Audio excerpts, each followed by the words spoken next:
the light is pretty bright. Denise Zakoze Skyze Masai no Destiny di at end Daxel shot no Tazil Zanawat that Neswadiza that day till ye. No Nakudo here the and Tabi these tide any Skakula Tatsahnat at Latso Habe do have a babe so it way deals it will let on the beledak they chose that shot wakats and inson.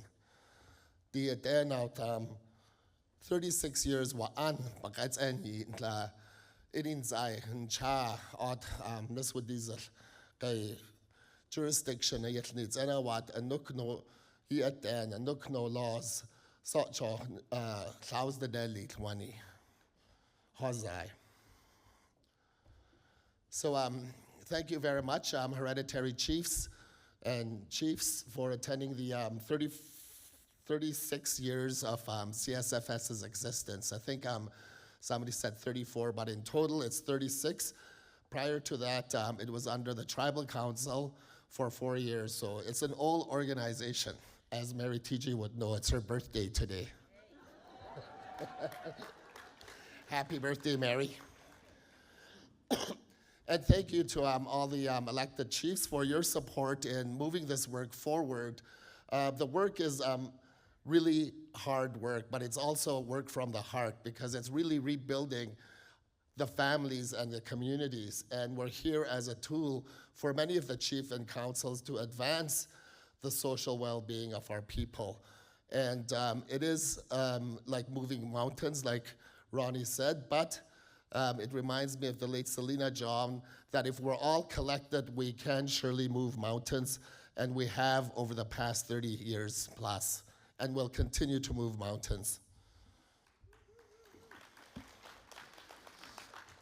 The job will not be possible without dedicated board of directors and also the entire staff, particularly the executive leadership. As you know, I've been with CSFS for many, many years. I think it's in 1983 I graduated from this high school. And I think we were the last class, and then after we left, the new high school was built. So it was 1983, and our motto was, we're the class of 83s, or no, young, restless, wild, and free, we're the class of 83. That was like 41 years ago, so. Many memories in the school. But comes with age comes with wisdom, and the wisdom that I was taught by our ancestors, our hereditary chiefs, are articulated as principles of Carrier-Sakani Family Services, and they could be found on the values section of our AGA booklet. And those are very important values that we all must live by as we move forward to move these mountains to a greater place for many of our people and for those that are yet unborn. I'd like to thank Millie for being Chief Priscilla today. Priscilla had some hiccups, but she may join us this afternoon. So at CSFS, as I said, we'd like to support rebuilding our nations. Over the past decades, several decades, over 150 years in British Columbia, colonization has really took its roots and tried to change who it is that we were and who it is that we are and who is that we are to be. But with the grace of God and the elders, we are able to re-establish our way as Carrier-Sakani people, and that is strong and gonna be free of the clutches of colonization. So nation rebuilding is really important, and CSFS is there as a tool to assist the nations in rebuilding your communities. Without the assistance of chief and council and community members, this job would be that much harder. Culture is our foundation. Everything that we do is based on our cultural values. And I think it was in the 50s where, or even before the 50s, our potlatch was disallowed by the government, and many of our people had to go underground to celebrate their customs and traditions and their governance structure. That's why, to me, it's important that we open our assemblies with our clan songs to remind us where we come from and who we are, and that those clan songs are the anthems of each of the clans. Strengthening organizational capacity, that was certainly a challenge over the last 5 years because all of a sudden government were forced to open their purse and provide more funding to First Nations Child and Family Services agencies across this country. And that work would not have been possible without Cindy Blackstock, who is from British Columbia and is Gitxsan, along with our very own Mary Tiji, who worked endlessly fighting government to ensure that we get proper financial resources so that we can do the work that was set out before us. The work is even that much harder because, as I said, of colonial policies and government policies, and our job is to undo that and build a holistic human being of many of our members. So when we started over 30 years ago, there was only 4 of us, and now there's over 400. And that happened like overnight, and that was welcomed, but it took a lot of work because our systems had to catch up with the amount of staff that we've hired. And some people may say, well, why are you growing so much? The reason why we're growing so much is that we want to ensure that we have proper systems and structures built right at the community, so once communities are ready, they can take over their own services. And these services are not for those of the weak and faint of heart, because we are dealing with people that are broken through whatever challenges that they may have been placed in. Not on their own fault, but that is what happened to Indigenous people in Canada, not only in Canada, but across the world, in New Zealand, in Australia, in Hawaii, the Pacific Rim, the Indigenous people have been displaced. So innovative and high quality services, we always strive to ensure that our services are reviewed and tweaked to make sure that they meet the community needs. And sometimes it may be difficult, but we continue on the path to improving our services so that they are culturally appropriate, but also of quality and proven to work. So of course, any organization will strive to continue to provide quality services based on innovation, and CSFS is well poised to do that. You've heard from the President's report, the Tachak Lake Healing Center. Tracy will provide an update in terms of where we're at. It was supposed to be open this month, but as construction goes, there's always delays, but Tracy will provide an update on that. Across the street, Foundry is going to be built for youth and building the resilience in youth and also wellness for the youth. We also embarked on a youth housing project in Prince George. We have many, many children and youth that reside in Prince George that are of carrier ancestry from your communities, and we want to provide a space for them so that they could reconnect with the elders in the city of Prince George. It was mentioned about the toxic drug crisis we face, and that's real. I see it every day in Prince George, and it's very heartbreaking because these are young kids, and we need to desperately develop some kind of a program that would work. And these toxic drugs, once it gets a hold of the human spirit, it's very difficult for them to come out of that. Governance and organizational restructuring, considering that we will be moving forward with the work in child and family jurisdiction, we will be working with each chief and council to develop structures in community that would support the work. So one example would be clan houses, and Sandra Tiji will provide an update on what that means. The other is the need for a Burns Lake office here, because we have many staff and they're scattered all over the place, but hopefully that structure would include a cultural space so that we showcase the culture here in Burns Lake. So as we continue to navigate the complexities of funding, particularly in today's era where finally, as I mentioned, government opened its purse to the tune of 47 billion. However, there's lots of politics involved with the distribution of that money right across Canada. And hopefully, with proper information, that the chiefs will make proper decisions in terms of investing that 47 billion, which took endless hours to negotiate. From what I understand,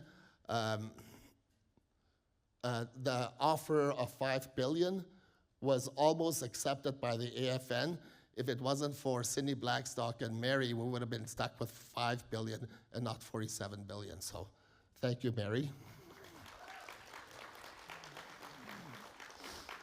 Again, my deepest gratitude to the CSFS team, board of directors and chiefs and community members, because it will take all of us to really raise a child.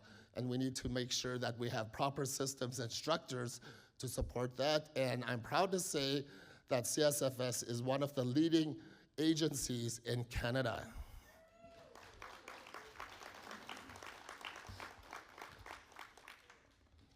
So I spoke about the values of responsibility, compassion, honesty, integrity, trust, respect, and love. That's what makes a nation, and that's what makes an honest human being.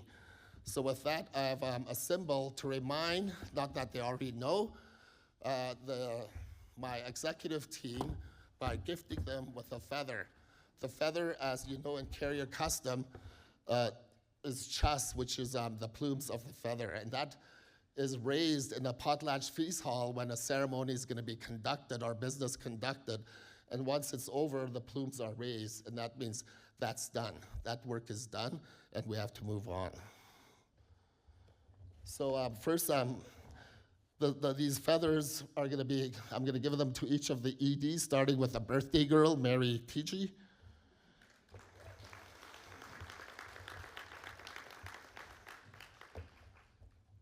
And this feather is going to be a reminder to the executive team to keep the values of our potlatch system alive while we continue on this journey. Thank you. Happy birthday. Thank you. Travis Hollick.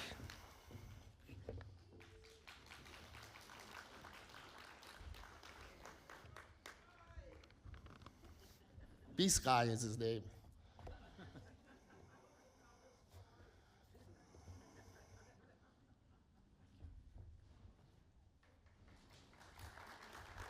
Marlena Mann. I'm going from the old to new. I'm an old. Thank you. Many of us started when we were young, I think in our 20s. Now we're almost in our 60s. Time flies. Sorry.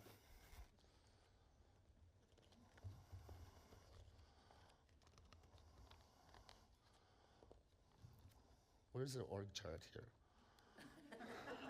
It's in Mike's section, page 8. Okay, there we go. Mabel Louie. Mabel and I started years ago at the Tribal Council, I think when I was 18, and Mabel was in her 20s.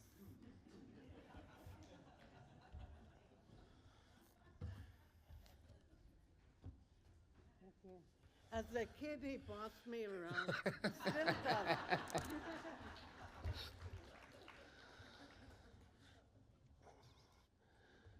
Tracy Michelle and Sandra Isaac, our Vancouver.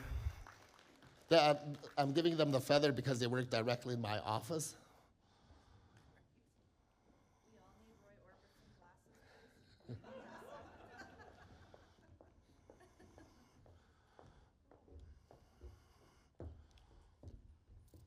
Oh wow, this is beautiful. This side. This side. Sandra Tiji is already crying. Oh, it's not Sandra, Isaac. Mary just adopted you, Sandra. Julie Dom.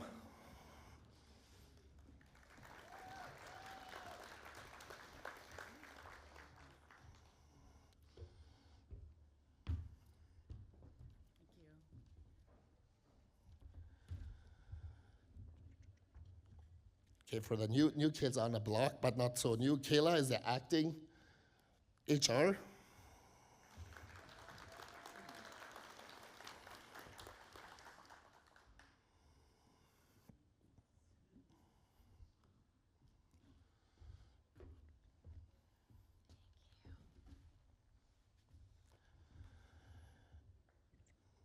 Jason Morgan.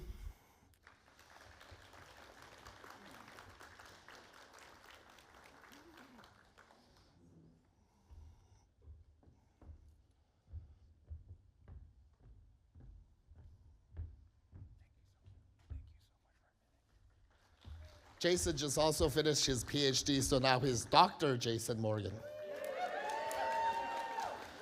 along with Dr. Travis Hollick. We have Chris Swan, the finance lady, so be extra nice to her.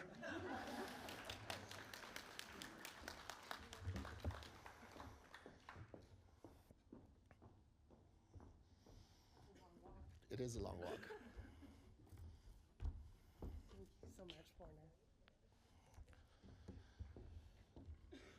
Matthew Summerskill, the newest ED.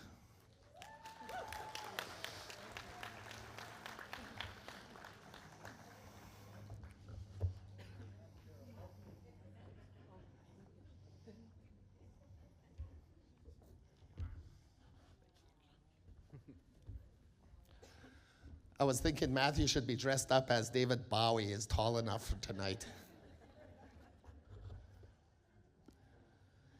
And my EA, Joan Finley.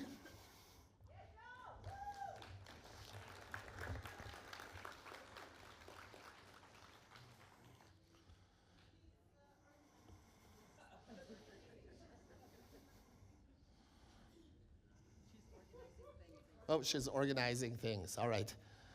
And Mike Boat, the new chief operating officer.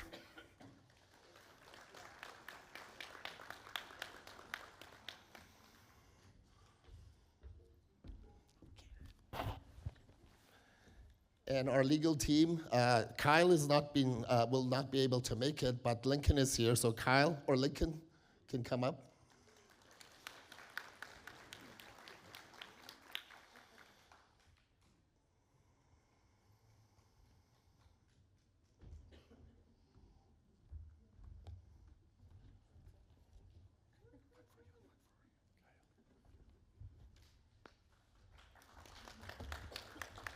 So this is the executive team that really leads the charge around strategic thinking, planning, but also ensuring that the needs of communities are met.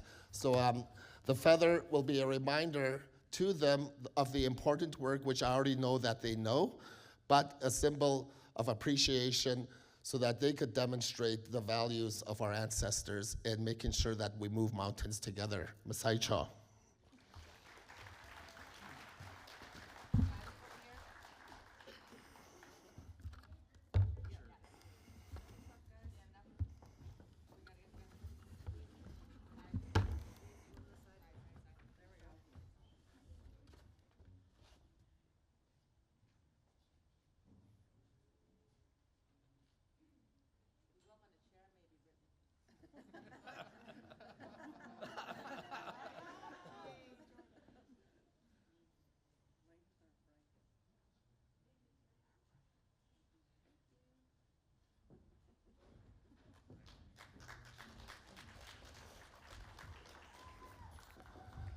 So this concludes my report, unless there are any burning questions.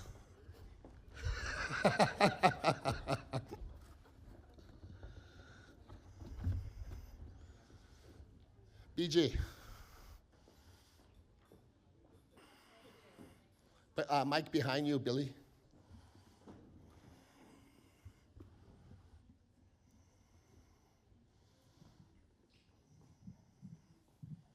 Hello, my name's Billy John Tom, Hereditary Chief, name legible, Caribou clan from Lake Baby Nation. And I was sitting there watching you all, Warner and the team, You guys are very awesome, organized, professional people in your team. And I'd like to thank you all. And I noticed one of them was a lawyer, Lincoln. And I noticed him, Lincoln, I knew that he was a lawyer by the way he walks. Thank you to Carrier Sakani Masaicho. Thank you, Denise. Thank you very much, Masai.